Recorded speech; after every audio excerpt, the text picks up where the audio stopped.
2 years ago, my mother forced me to break up with my boyfriend so I could take my sister's place and marry her blind fiancé. 2 years later, my blind husband regains his vision. Then, my mother demands I return him to my sister. My father glares at me. Don't forget that Ethan was Rosie's fiancé from the start. Do you think you're worthy of being his wife? I'm about to die. Anyway, Rosalie can have the position of being Mrs. Sadler if she wants. I'll wait to see karma after my death. That day, I accompanied my husband, Ethan Sadler, to his checkup and found out he would soon be able to see again. That was also the day my mother, Roxanne Miller, asked me to go home. With a frosty expression, she ordered, "Heidi, divorce Ethan so that Rosie can marry him." I said nothing, surprised at how she could actually say that. When I didn't agree, my father, Richard Talbot, pointed a finger at me. He growled, "Don't forget, Heidi Talbot. He was initially Rosie's fiancé. You don't deserve to be his wife. Don't even think of holding on to the marriage." I stared at them and my younger sister, Rosalie Talbot, who was leaning in their arms, looking fragile. It felt so ridiculous to me. It was true that Ethan was engaged to Rosalie. However, my parents couldn't bear to see her marry a blind man when he accidentally lost his sight. That was why they called off the engagement. Unexpectedly, the Sadler family's business flourished, while ours started going downhill. 2 years ago, our family encountered a debt crisis and had to ask the Sadler family for help. Due to losing his sight, Ethan started having severe allergic reactions to women. If a woman was within 6 feet away from him, rashes would develop all over his body,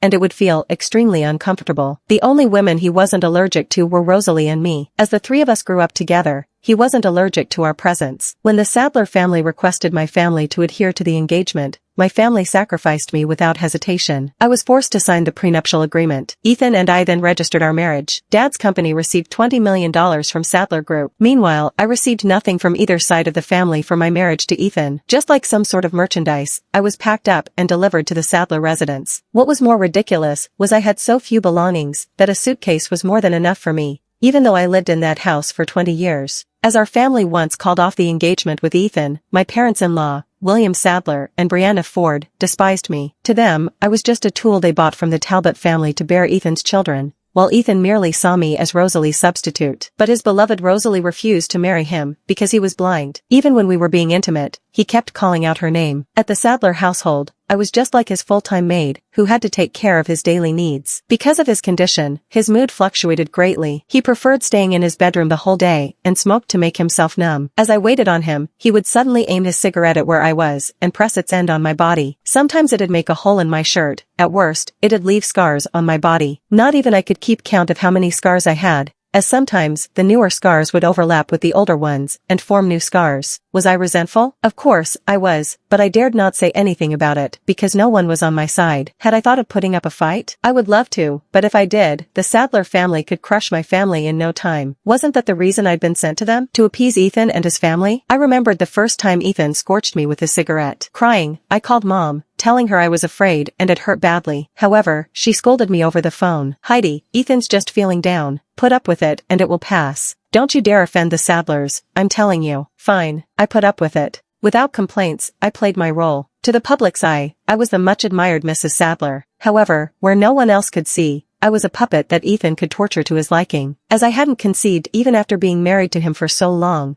Brianna kept mocking me for being infertile.